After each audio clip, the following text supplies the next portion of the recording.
Hey, what's going on, everybody? So, wanted to come on here and do a quick live. I know it's unannounced; it's not part of my normal schedule, but just wanted to come on and just give my quick thoughts about the game. Now that we're about 24 hours removed from it, emotions have settled down. I've had time to think about it, think about the positives and the negatives. There were a few positives to take out of it, not many, so we'll get those out of the way first.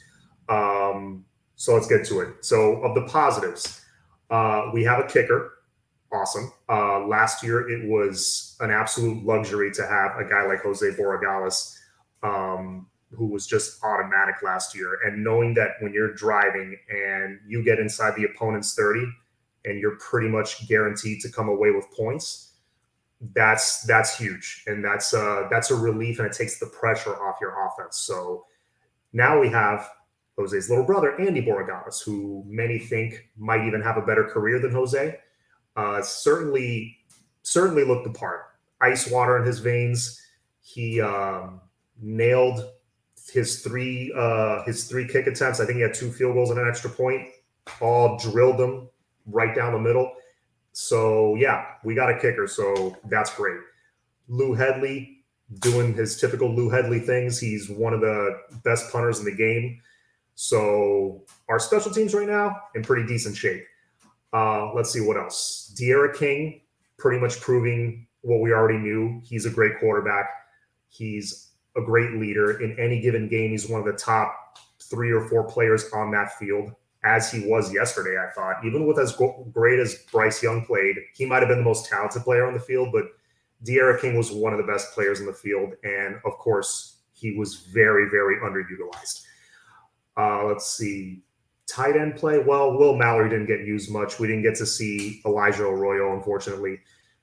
We did get to see a little bit of the running game, which got nothing. The wide receivers. Okay, the wide receivers, if I had to grade them, I may give them like a C plus, B minus. I don't give them a higher grade because they had trouble getting open at times. However, I would say overall, receivers did a decent job. They made some nice plays. Restrepo actually had a pretty solid game. Keyshawn Smith really impressed me. He continued where he left off in the spring game, where he impressed a lot of us that were watching. So I think against lesser competition, against weaker opponents for the rest of the season, I think De'Ara King and this group of wide receivers, including the tight ends, Mallory and Arroyo, I think they have a chance to really shred opposing defenses. I think the potential's there. Here's the caveat, though. We can't have situations where we're running it on 3rd and 8 to try to catch the defense off guard. I mean, that's just not going to work. This stubbornness, and, those are the positives. Now I'm going to get to the negatives. This stubbornness to run the ball on non-running situations, it's got to stop. We are not a run-first offense. We're a pass-first offense. You get the short passing game going. And I said this in all the the previews that we did for this game. And I said this even last year going into the bowl game. Get the short passing game going. Let that open up big plays and let that open up the running game. Not the other way around. Okay. We are a pass first offense, period. Okay. Pass first offense. Let's see. Some comments coming in. Sigmund. John, it looked like the bully really came in and took over the playground. Yeah. Listen. I know that's part of the argument. Yes, we were playing Bama. Yes, Alabama beat Ohio State, who's an elite team in the national championship by 30 points. I get it. Here's the thing, though. Here's what I didn't like. If we lose by 20 points or whatever, or 31 points, whatever we lost by, but in the first half, it's competitive. We go to halftime. It's like tied at 14 or something, but then they pull away in the second half. I would have been way more okay with that because that would have told me, okay, at least we came into the game prepared. Mentally, physically, we were on their level until their layers of talent and their coaching just, started to show through and they pull away. That's what great teams do. And Alabama's not just a great team, they're a dominant team. That's why Nick Saban has won 6 or 7 national championships in 15 years. I mean, he's arguably the greatest coach of all time. So I would have been way more okay with that. But that's not what happened. We didn't hang tough in the first half. It was the other way around. We showed some fight in the second half, but in the first half, they start blasting us from the opening possession. We look unprepared. The tackling was horrendous. Um, we didn't rack up like 150 yards in penalties or anything like we did against Clemson last year, but 7 penalties for 75 yards, it's not good. I can tell you that it's not good. One of them, of course, being the horrible targeting call on Bubba Bolden. And I'm not saying the call was horrible. The call was legit. Man, he's a little chihuahua next to say, listen, most coaches are. I'm not here calling for Manny's head yet. It was Alabama. It was a one-game situation. I want to see how we bounce back first.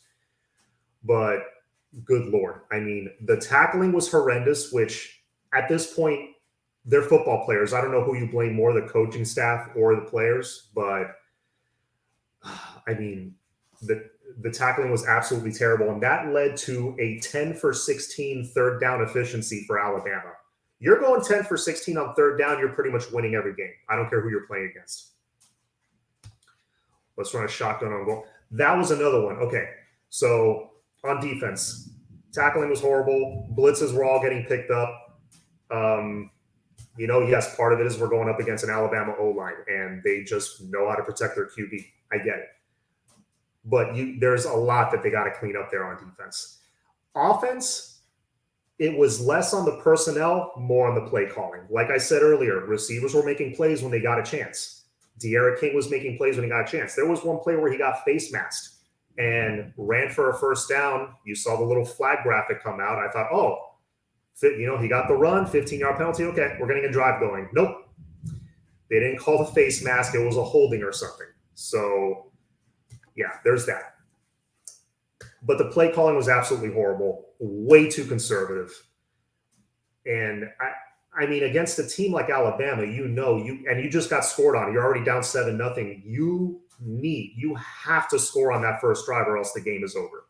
Because they stop you and they stopped us in like 30 seconds. So you have to get a drive going and score there. But Caesar, yes, good point. There was that one play where we're down 27-3. We have a great drive to start the second half, getting a little momentum going. De'Ara King's in a rhythm. We get to the goal line, and of course, Rhett Lashley loves to do this thing where we try a quick run on second or third down. Okay, let's rush up to the line and try to catch him off guard and run it on fourth down. When has that ever worked? He's been doing it since last year. Please, someone tell me in the comments when that has ever worked. Because on fourth down, we tried a quarterback sneak from 5 yards back. De'Ara King takes a snap and basically, I don't know, try just like a quarterback draw. I don't know, but like everyone in the building knew it was coming. Whenever we rush up to the line to try to get a quick play in, it's always a run. And if we see it coming, imagine Coach Saban. Imagine that coaching staff. Of course they know it's coming. But yeah. Williams and Cam need more burn. You're talking about James Williams and Cam Kitchens? Yes. Bubba Bolden had that horrible penalty. That was a horrible decision. The guy was already getting brought down, and you come in like a missile with your helmet first. I mean, Bubba, you gotta know better than that. You're a senior now, or a redshirt junior, whatever. You're the leader of this defense. You gotta know better than that. I expect that from a true freshman, not from Bubba. I'm not saying Cam Kitchens and James Williams need to start, although Gervin Hall did not play well at all, missed a bunch of tackles. I think he was the safety that was supposed to help on that deep ball that they killed us on. But Kitchens needs to play more for sure, and James Williams just needs to find his way on the field because that dude's different. Not saying they need to start over Bolden, but, more playing time would be great. Let's see. The freshmen showed fight, not the seniors. There were some seniors that I don't know if our players didn't show fight, Randy. It's just horrible technique. Like, we just didn't look ready. Again, surprise, surprise. Big game, we didn't look ready. And we get boat raced right out of the gate. I wish we had a 6'5" tight end that we could have thrown the ball in those third and short goal line plays.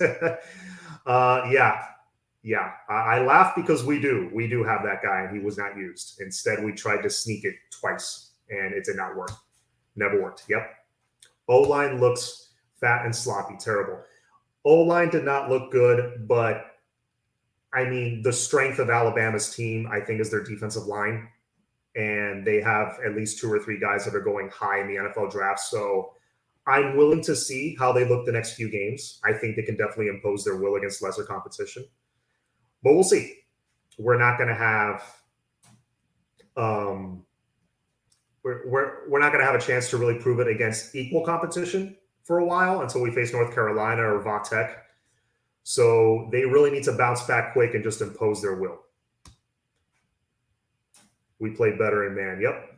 That was another thing on defense. A lot of cushion given to the receivers. Me and my dad were looking at each other like, look at this 7-yard cushion, 10-yard cushion on this receiver. What? I don't get it. Man, he was in the zone 97, but yeah. Yeah, no, I don't understand that zone coverage. Conservative. Why would you be conservative if your outcome is to be a head coach? My concern is that he's conservative because he feels we have nothing to work with compared to those top 5 teams. Yeah. Listen, I think we're not there yet. We're not one of the elites for sure. We're on that next tier. The only thing we can really prove this year is, are we among the best of that second tier? Because we're not there yet amongst the Clemsons, the Bamas, the Georgias, Ohio State. Really, those are the top 4. Those are the elite teams, and then there's everybody else. There's a big drop-off after that. So, yeah. John, honestly, why does Manny brag about senior leadership? Yet 5-star sophomore toss them around, and I'm sick of this BS of seniority again. He's showing it less this year because, look, Keyshawn Smith got on the field and Pope and Wiggins didn't. So there you go.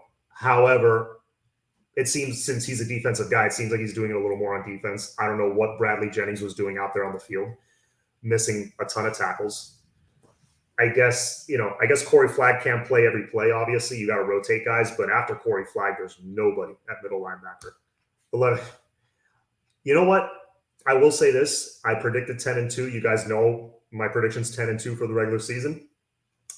I'm not changing that, and that should be the goal. Another reason I'm not totally freaking out about this game is because I predicted we would lose 34-23. The score was off, but I predicted we were going to lose. I knew one of our 2 losses was likely going to be this game. So I think we're still winning 10 games, honestly, because the rest of the schedule is not like what we faced yesterday. But a lot needs to be cleaned up. Tango, thank you very much. Yes, please hit the like button, hit the subscribe button. Probably just going to be on for a few more minutes. I just wanted to give my quick recap and thoughts on everything. We looked better than we did last year when we played Clemson at times. I mean, here and there, but again, if this offense just puts pedal to the metal like we did against Florida State last year, I understand that's a terrible team, but remember that game. Go back and watch the highlights. We get the passing game going immediately. First possession out of the gate, Rhett Lashley's goals to step on their throats and score on them early and often. And then that opened up the running game. Why he was doing it the other way around this time, I have no idea. But he's got to call the rest of the season like he called that Florida State game last year, like he called that Louisville game last year. Aggressive. Let's see. App State, we better watch out. I mean, I don't take any opponent lightly. We got to, respect all opponents and fear none, as Cam Underwood says a lot on Mark Rogers. But App State is absolutely a team we should be beating by multiple touchdowns. And I will not concede that. We should be beating them by 17, 20 points, something like that. But, I mean, yeah, but they need to prepare. They can't,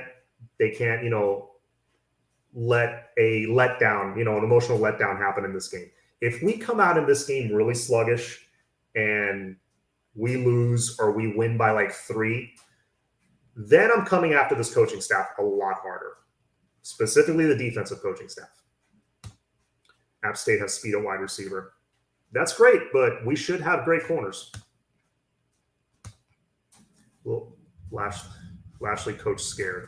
Yeah, he did. That's what it seemed like. It was cowardly play calling. Did he not think King was healthy enough or ready? I don't get it. King looked good. Even after he got his knee all twisted up, he came right back out and played, showing his toughness. There were several one-on-one opportunities for K. Smith on the corner. Yes, I saw it on man coverage with the short side of the field and a single safety. We hear how fast he is, but never took a shot. We never took a shot downfield with Keyshawn, which is a shame. They could have done it a couple times and probably made a play out of it. They did it a couple times with Restrepo, and it worked. And Restrepo's not our fastest guy. I don't understand.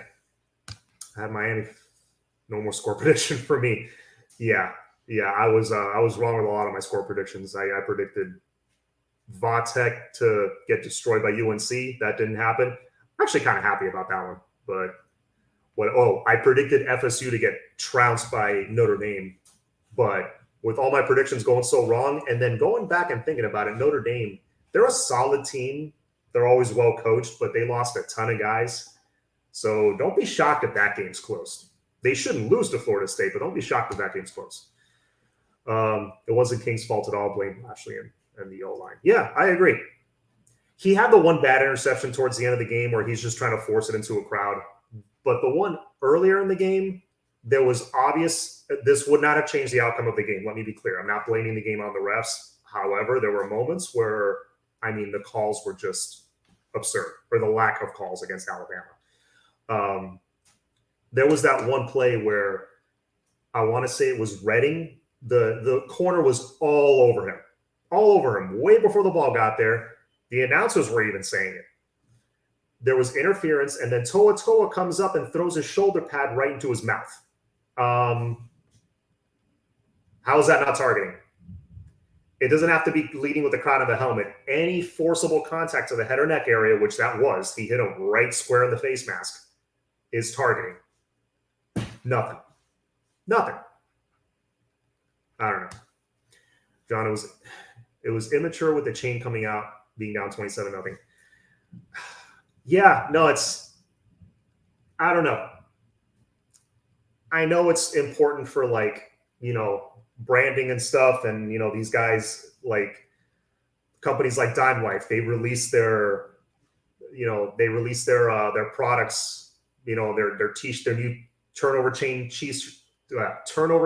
t-shirts for the year once the turnover chain's been revealed when we get a takeaway in a game. So when we get one, I get it, they're going to show it on camera and stuff, but I don't know. If I was Cam Kinchins, we're down 27-0 and we get that fumble recovery. Honestly, if someone hands me that chain, I'd say get that shit out of my face. Honestly. There's no excuse. Got out coached, got our ass whooped. Yeah, no, we did. By a much better team, but I just don't like the way it happened. I don't like the lack of fight early in the game, or just the confusion and the bad tackling and the poor play calling. It was just all around bad. Nothing positive until later in the game when it was kind of already in the bag. Redding got held. Yep, agree. But yeah. Again, if it was me, we're down 3 touchdowns, someone hands me that chain because I got a fumble, I'm like, man, get that out of here. We got work to do. Don't put that chain on me right now. That's how I would react, honestly. But that's just me. All right, last thing. Armando says, O-line, which was to be one of our strengths, was just as bad as they were versus the Gators in the 2019 opener. Yeah, but this D-line is far and away better than that Gators D-line was 2 years ago. So, taking it with a grain of salt for now. I want to see how this O-line bounces back over the next few games. That's just me. Been trying to be supportive, but how many times can we watch McLeod fail trying to beat the right tackle on inside moves? Listen, Zach McLeod surprisingly actually had a pretty good game. There were many times where he got past the tackle and got some pressure on the QB. We didn't get enough pressure overall on Bryce Young, but there were times where McLeod flashed and I was like, oh, okay, that was a nice play. Oh, that was a nice play. So, the guy's a decent defensive end. This loss wasn't on him. Man. Let's lay off him already. Let's see. Let LT start. Nesta so disappointing. He made a couple plays towards the end. I don't know about disappointing, but definitely Leonard Taylor does need to play. Does need to get in the game at some point. All right, guys, that's my thoughts on the game. I'm going to be on with Flo later tonight. We're going to do a shorter show because we want to just delete this game from our memory. But yeah, we got our butts whooped, unfortunately. Yeah, I was just gonna say that. Thank you, main event. Reality check. We're not ready for the elites of college football, coaching wise and talent wise. Yeah, I think talent wise, we're not that far off. It's the coaching and the player development. For the record, but yeah, so we're not there yet. We're not in that top 5 elite because there's that big gap between those few teams and the rest of the country. We're trying to get to the top of the mountain at least with that next tier down. I think we can get there pretty soon, but we still got Coach Hayes might be right. We might still be 3, 4, 5 years away from being that upper echelon. Maybe Manny's not the guy to get us there. I still think we're winning 10 games this year. That's my opinion. What's your opinion? Let me know in the comments after I end the broadcast. As always, all about the youth. Go Canes, and let's beat App State.